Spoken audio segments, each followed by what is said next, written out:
The Jesse Blake Sports Report with Jesse Blake. Welcome to the Jesse Blake Sports Report. Whether this is your first time here or your last time here or somewhere in between, I appreciate that you are here today so that we can discuss the Buffalo Bills and their domination of the Dallas Cowboys. And not just the Buffalo Bills, though. I want to run down some of the other major things around Week 15 of the NFL and how the playoff picture is looking as we get closer and closer to the happiest time of the year, NFL playoff time. So the Buffalo Bills today, complete domination, as I mentioned, of the Dallas Cowboys. Going into that game, the Bills, they've dropped 6 games so far in the season, and they shouldn't have lost 6 games. They have this thing where they play down to their competition and they play up to their competition. And the last couple of weeks, the people have been looking at the Bills' schedule and they're saying they have a murderer's row coming up. You know, it was the Eagles, then the Chiefs, then the Cowboys, and they needed to take 2 of those 3 games just to keep themselves in the playoff hunt because of this hole they put themselves into early on in the season with these 6 losses. And some of those losses, like the ones against the Broncos and the one on week 1 against the Jets, and those were unacceptable losses for a team that has playoff and Super Bowl aspirations. The loss against the Patriots as well. This team can't be losing those games, and they did. So they have now a stretch of must-win games to end the season. And if it wasn't for Jake Elliott making a 80-yard field goal in the closing moments of the Eagles game, they could have gone 3 for 3 in their Eagles-Chiefs-Cowboys run. But they cleaned up. They beat the Chiefs, very tight game, but they got it done thanks to Kadarius Toney. Thank goodness. And then the Cowboys, it wasn't even close. Unlike the Eagles game where it was super close, unlike the Chiefs game where it was super close, the Cowboys game was never close. And that is such a great sign for Buffalo Bills fans and the Buffalo Bills themselves heading into playoffs, because the thing about the Bills and where the holes are, it comes on the defensive end. It comes in the tons of injuries that they have on the secondary, on the defensive side in the secondary. They've had so many injuries, and that's where you think like, okay, going into this Cowboys game, they're facing the Bills. The Cowboys, Dak's excellent at dropping back, throwing a long one to CD and completing it, getting somebody open in the flat and getting these deep long passes. Like, they've been so good at it these last couple of weeks. The Cowboys have that, like, okay, they go up to Buffalo. You think their offense is going to have a good time moving the ball, but can they stop Buffalo? And it's going to be a war of the offenses.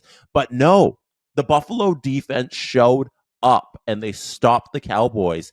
And now you have to rethink what the Buffalo Bills are, because if they have this defense, and if when their back is up against the wall and they know it's a must-win game, and if Josh Allen limits the mistakes, which is one of the key things here, if Josh Allen's able to limit mistakes, they can beat anybody in this league, maybe except for the 49ers, because I don't know if anybody can beat the 49ers right now.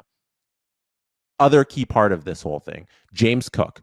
If you had James Cook on your fantasy team and you played him, I hope he wasn't on your bench.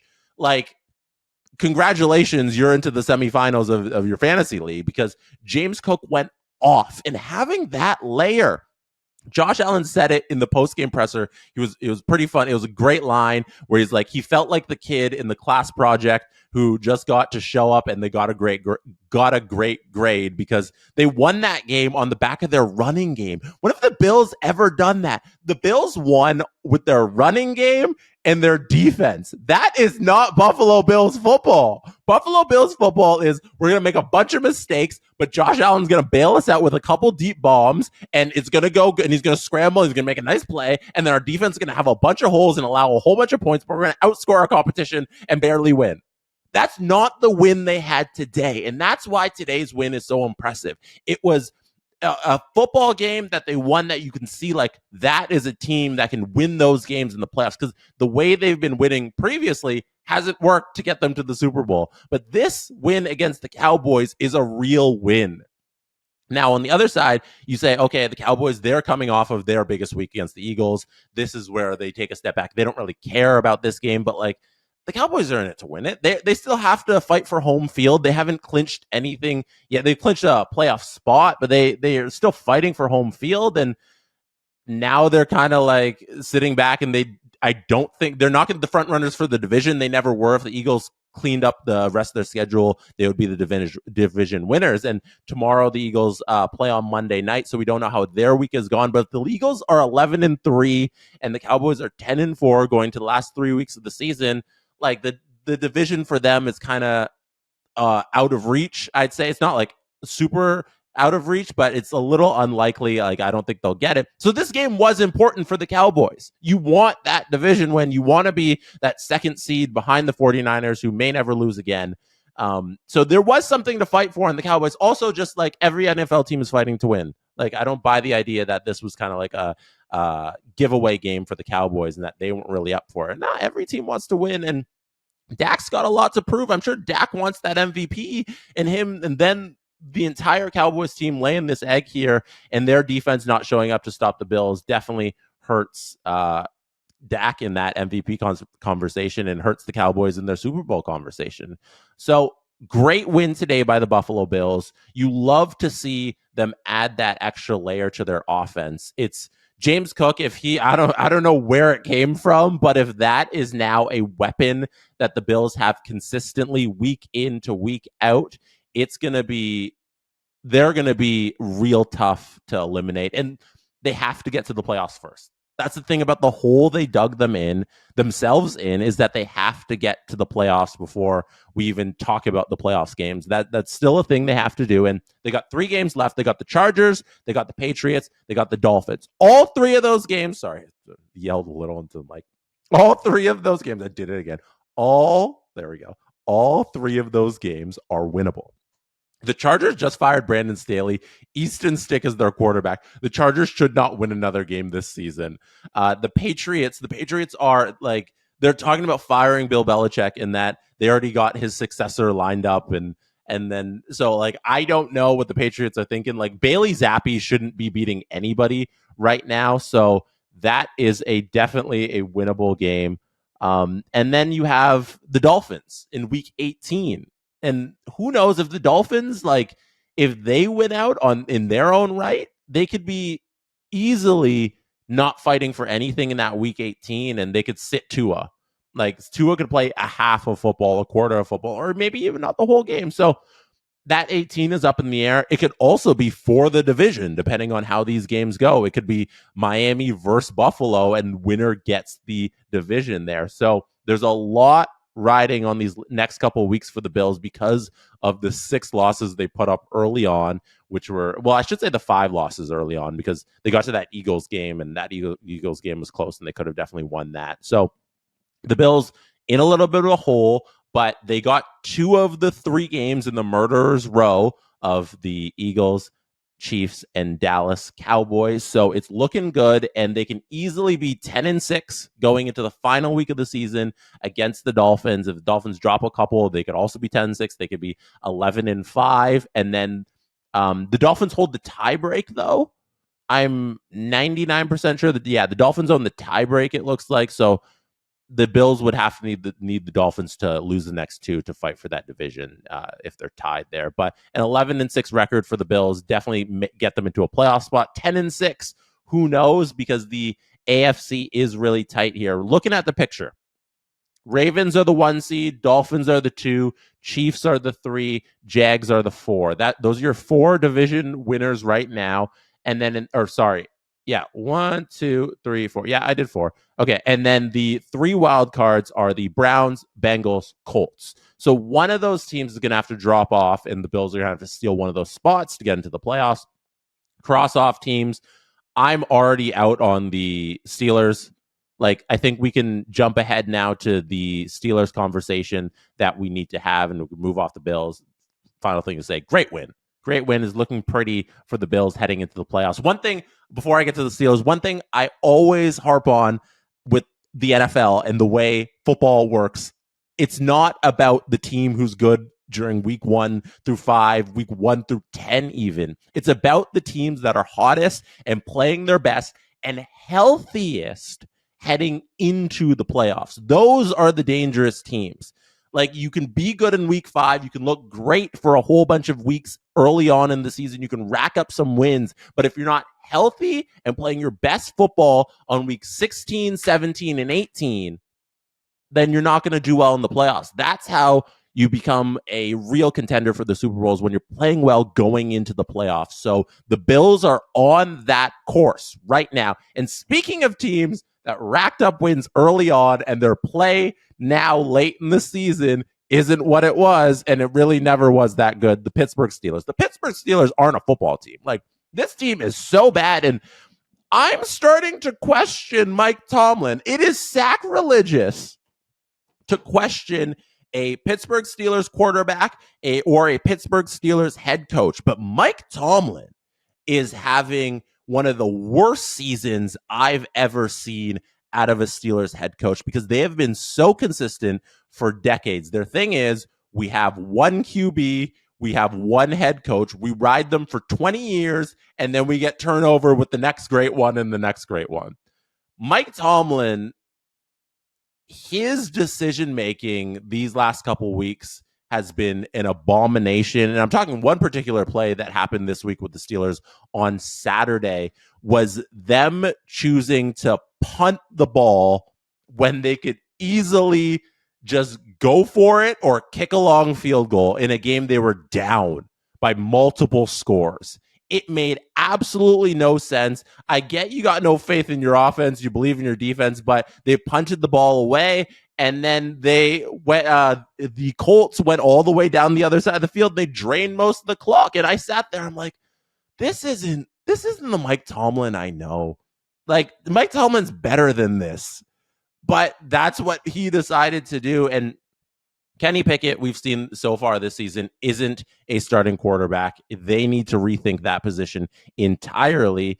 And on the other side of the ball, the mistakes. That was the other thing I wanted to touch on. Just the mistakes from the offense and the defense in terms of their attitude. Deontay Johnson and his partner there, George Pickens, they have some of the worst attitude out of wide receivers ever. Like, they are not happy, and it shows in their body language throughout the season. And I'm disappointed, because you think that the Colts are a better organization than this. You know, these little mistakes are the little mistakes you see out of teams like the Jags. And sorry, Jags fans, but those are the Jags, the Chargers. Those are the teams that you think are going to make these little mistakes where you're punting when you should be kicking a long field goal or going for it on fourth down, or a situation where your offensive linemen are constantly going offside, or a situation where your wide receivers aren't jumping on fumbles, and their energy every single week in the post-game press conferences, I don't want to be here. And that's what we're getting out of Pickens and Deontay. So I'm just so out on the Pittsburgh Steelers this season. And I don't know if upper management makes changes with Mike Tomlin, but his time, like, depending on how these last weeks go, it could be a serious conversation with Tomlin and his future in Pittsburgh. And I think that's just something to watch. I think it's very interesting. It's something to watch. And speaking of futures and something to watch, Bill Belichick. Those Bill Belichick rumors coming out of coming out of New England are fascinating, because they're saying that they made a decision to not renew his contract for next year. And I don't know who's leaking those rumors, but I don't know if it's true. So the latest report, sorry, I'm just pulling it up here. A new report from the NFL Network's Ian Rappaport pushed back on the notion that Robert Kraft firing Belichick at the end of the season is a done deal. Per Rappaport, Kraft has still not come to a firm conclusion on what's next for the head coaching situation in New England. So here's the actual quote. Sources say not only has owner Robert Kraft not come to a firm conclusion on what will happen next with his head coach situation, but the way New England finishes could go a long way to determining what's next. And I think that's always been the case. Like, nobody really knows what Robert Kraft is going to do. And I think it's disingenuous for anybody to report Bill's done at the end of the season. Like, that was never the case, because I don't know. Robert Kraft doesn't know what he's going to do. You can't make a decision on the greatest head coach of all time in week 15. Like, that's not the case. So, like, I saw those reports and I'm like, we just need to wait and see. We're going to find some clarity here for in the next couple weeks on Belichick, but the decision hasn't been made. It's still up in the air. I want to pull up their schedule here just to see what they got next. And I know we know they got at least the Buffalo Bills, but I don't know who else is on their schedule and what that's going to look like. Bailey Zappi was like okay today, but Mac Jones isn't a starting quarterback in this league. So the Patriots got the Broncos next week, then the Bills, then the Jets. 2 out of 3, like they could easily take those games. What did Bailey Zappi put up this week? 180, 1 interception, 1 passing touchdown, 4 sacks. Like nothing was going for the Patriots offense. And I don't know how you judge a quarterback like Bailey Zappi right now, because he's not going to take this offense and make it anything better. He's also not the quarterback of the future. They need a full reset in New England. If Bill Belichick's not down for a full rebuild, and because I don't think it's a retool situation, their defense has looked really good at times. If we're being completely fair to the Patriots, their defense has looked really good at times, but um, it's not, the offense isn't there to sustain this team. So I don't know if it's a full reset in New England, but some sort of reset must happen. Yeah, those weeks I was just looking at their schedule going back. The week 10, week 12, week 13, week 14. It was decent football from the defensive side of the ball. They allowed 10 points, 10 points, 6 points, and then they won against the Pittsburgh Steelers, who are an abomination. So there's been some hope. There's some good stuff to build on for next year in the Patriots. I think it's a retool situation. And Bill Belichick's the greatest head coach of all time. Whether or not this is like past him remains to be seen. That's a decision Robert Kraft has to make. But we will see what happens in New England. That's going to be a huge story this offseason. In terms of some of the other teams in the AFC, my prediction right now for the playoff spots, I don't know if the Colts are going to sneak in there. I think it's Joe Flacco and the Browns. I don't know how Joe Flacco is doing it, but they had a miracle win against the Chicago Bears today to push their record to 9-5, and they look to be in a driver's seat for one of the playoff spots. It is going to be unbelievable to see Joe Flacco in the playoffs if they can make it. And next up, they have the Texans, the Jets, and the Bengals. The Texans won. Oh, is that a must-watch game? Is Browns Texans next week? Is that a Saturday game or a Christmas Day game? It's a Christmas Eve game, 1:00. The Texans right now are the first team out of the playoffs. The Browns are the first wild card team. If the Texans win, they can leapfrog into the playoffs. The Browns could fall off. They're 9-5. The Browns are. The Texans are 8-6. Holy cow! That's going to be there's a lot on the line in that game. Wow, if the Browns win that, they're going to the playoffs for sure. Because then after that, they got the Jets and they got the Bengals. Who knows about the Bengals if Jake Browning can keep everything together? They got a whole bunch of weapons, obviously, in Cincinnati, but not having Joe Burrow is going to hurt them forever for the rest of the season. So I don't know if Jake Browning is for real. I don't think he is. Let me see their remaining schedule here so we can take a look at what they have coming up. See if they can keep this together. Bengals schedule is the Steelers. Chalk it up as a win. And then the Chiefs. And then, as mentioned, the Browns versus the Bengals on the last week of the season, which could be a very big game. So Saturday, huge game against the Steelers there. Jake Browning, I'm definitely not sold on him. The Browns won that game this weekend against the Vikings through like no fault of their own. The Vikings are not good. I'm not a believer in the Vikings. I'm just trying to see here. What am I looking at? There we go. Yeah, that OT game that happened over the weekend. Nick Mullins, I get he threw for 300 yards, but not feeling what the Vikings got left this year. Moving over to and other cross-off teams in the AFC, like the AFC, it's the Ravens, Dolphins, Chiefs, Jags, Browns, Bengals, Colts. Those are the playoff teams. Texans, Bills, Steelers, Broncos. In my eyes, it's the Texans and Bills are the only two teams that can fight for one of the remaining playoff spots. So we have those 7 teams I just listed. The Texans and Bills are out of the playoffs. I think the Bills sneak in. The Colts drop off. I think the Texans, whoever wins Texans Browns next week, I think is the team that gets that other wild card spot. Oh, maybe the Bengals drop off. That's a hard one. That is really hard. I'm going to wait till week 16 plays out. I'm not going to make any predictions because I know they're not going to be right. All I know is the Bills and Texans are the only teams left that have a shot at the playoffs in the AFC that aren't currently in a playoff spot. Moving over to the NFC. We talked a little about the Cowboys off the top of that Bills game. The Lions this week took care of business against the Denver Broncos. Solid win there. It was funny to see Sean Payton get so mad at Russell Wilson. That I never root for those two. I don't like either of those. Well, I shouldn't say I don't like them. Not a fan of Russell. I'm not confident that Russell Wilson's game is there anymore. And Sean Payton just seems a little pompous for my liking. I don't know why I'm taking side swipes at the Denver Broncos, but there it is. I put it on wax. All right. Back to what I was talking about.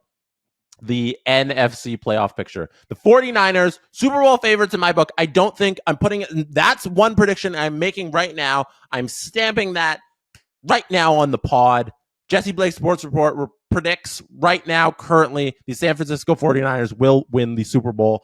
I don't care whoever they are up against out of the AFC. I'm taking them every week of the playoffs until they are eliminated. Until they win the Super Bowl, I am going to put money down on the 49ers winning every single game. That is my bet. Put it down right now. Put money on it. 49ers Super Bowl. Next up, the Eagles, who play on Monday night, as I mentioned earlier, going up against the Seahawks. Jalen Hurts is questionable, surprisingly questionable going into Monday night. Jalen Hurts, he has an illness. He's got a sickness. He flew to Seattle outside of the team. He's sick. So we'll see how he feels because, he over Saturday into sleeping Saturday and then waking up on Sunday, he got worse with his illness. So we'll see what happens Monday. If he can't go, Marcus Mariota steps in, but the Eagles don't have a lot to play for at this moment. Like, they need to get healthy for the playoffs. They're probably going to be that number 2 seed regardless of what happens, because I think they can hold off the Cowboys with Mariota if Hurts has to miss a couple of weeks. I think they'll be fine in that 2 seed. And then, like I mentioned, the Lions are the 3 seed. The Bucks are the 4 seed in the worst division to ever happen in the history of time, the NFC South. It's not a pretty conference. Like the NFC is so weak from like the entire bottom. I'm ruling out the Bears. The teams that have a shot for the playoffs. So in the playoffs right now, the 49ers, the Eagles, the Lions, the Bucks, the Cowboys, the Vikings, the Rams. Those are the playoff teams right now. Outside of the playoffs, we have the Saints, the Seahawks, the Falcons, the Packers, the Giants, the Bears. Cross off the Bears, they're not making the playoffs.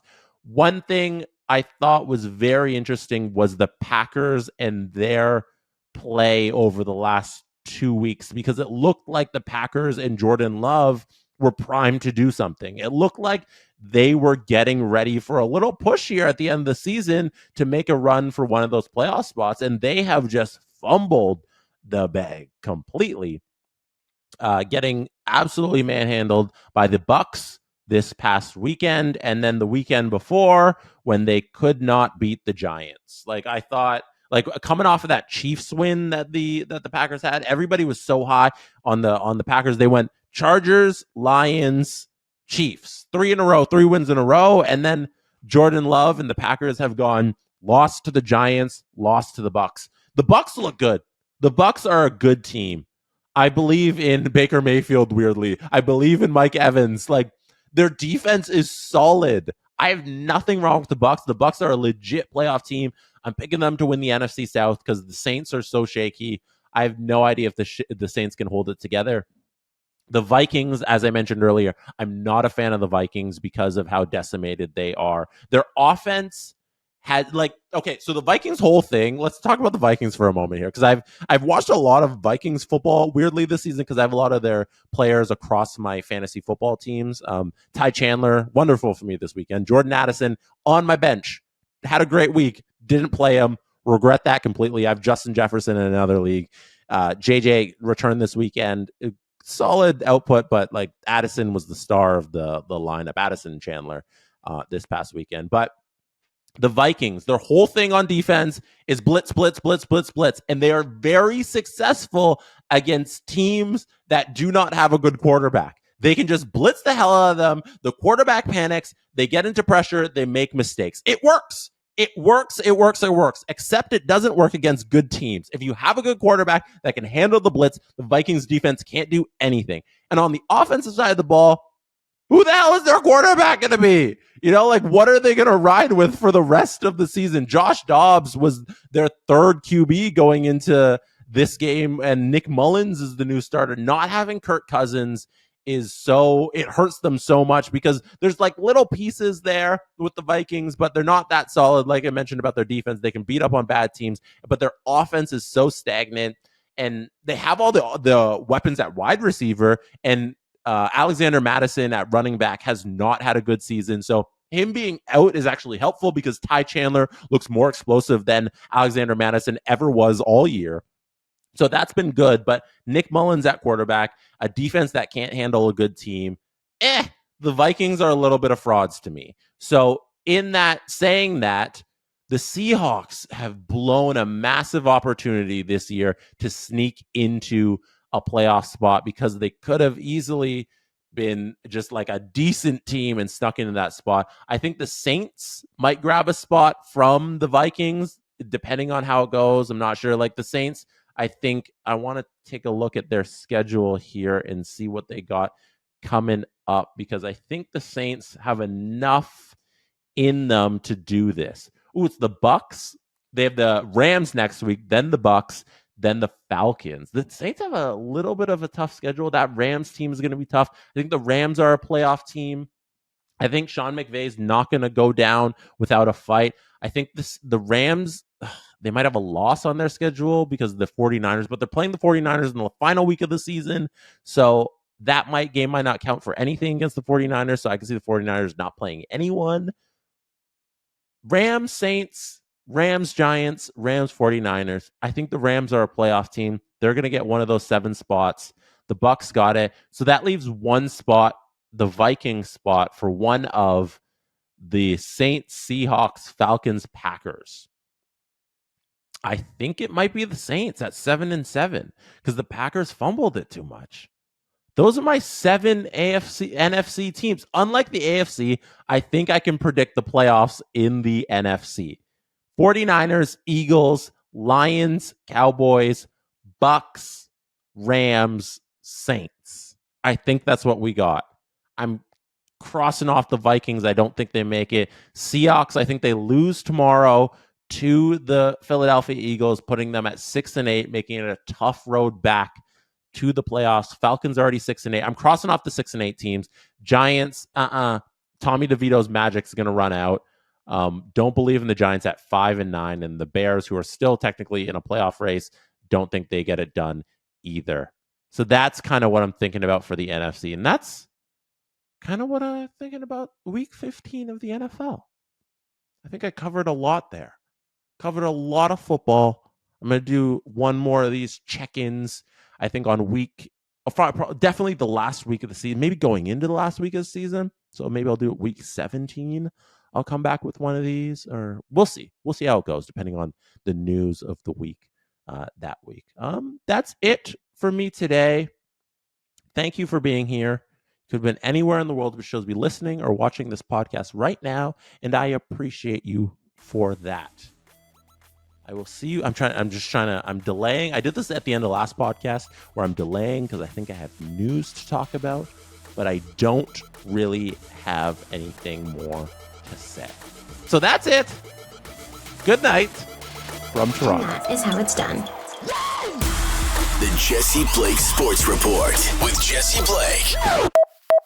Jesse Blake, the guy that likes to hear his name twice in one sentence. Sure, I know him. No, he doesn't have an ego at all.